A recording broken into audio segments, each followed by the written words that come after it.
ഞാൻ പുത്തൻപുരയിൽ പത്മനാഭപിള്ള പൂ പൂ പാപ്പി എന്ന് എന്നെ ബഹുമാനിക്കുന്നവർ വിളിക്കും. മറ്റു ചില കോടീശ്വരന്മാരെ പോലെ തന്നെ ഒരു നേരം ഭക്ഷണമില്ലാതെ മാറ്റി ഉടുക്കാൻ വസ്ത്രം പോലും ഇല്ലാതെ വളരെ കഷ്ടപ്പെട്ട് ഈ നിലയിലെത്തിയവനാണ് ഞാൻ. നിങ്ങൾക്കറിയാമോ, ഇന്ന് എനിക്ക് ഒരു മാസം ചുമ്മാ പഷ്ണി കിടക്കണമെങ്കിൽ പോലും വേണം ലക്ഷങ്ങൾ. രൂപയ്ക്കൊഴിച്ച് ബാക്കി എല്ലാത്തിനും വില കൂടി. ജീവിതം ബഡ്ജറ്റിന്റെ കള്ളുകളിൽ ഒതുക്കേണ്ടതല്ല.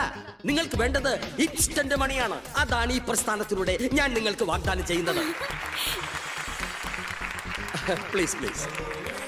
തൊലി വെളുപ്പിന്റെ മേമ്പൊടി ചേർത്ത പരസ്യമുണ്ടെങ്കിൽ ഏത് പാഷാണവും പലഹാരമാകുന്ന അവസ്ഥയിലാണ് ഇപ്പോഴത്തെ കമ്പോള സംസ്കാരം. നമ്മുടെ പ്രോഡക്റ്റിൽ കച്ചവടക്കാരൻ എന്ന ഇടനിലക്കാരനില്ല. ഇത് വിറ്റ് കിട്ടുന്ന ലാഭവിഹിതം മുഴുവൻ നിങ്ങളുടെ അക്കൗണ്ടിലേക്കുള്ളതാണ്. അമേരിക്കയിലും മറ്റും ബലൂൺ മുതൽ BMW വരെ വിറ്റഴിക്കുന്നത് ഇത്തരം മൾട്ടി ലെവൽ മാർക്കറ്റിംഗ് സിസ്റ്റത്തിലൂടെയാണ്. ഗീർവാണ പ്രസംഗമല്ല, പ്രവർത്തനമാണ് നമുക്ക് വേണ്ടത്. അതുകൊണ്ട് ഞാൻ എന്റെ വാക്കുകൾ ചുരുക്കുന്നു. അനുഭവസ്ഥർക്ക് ഈ വേദി പങ്കിടാം.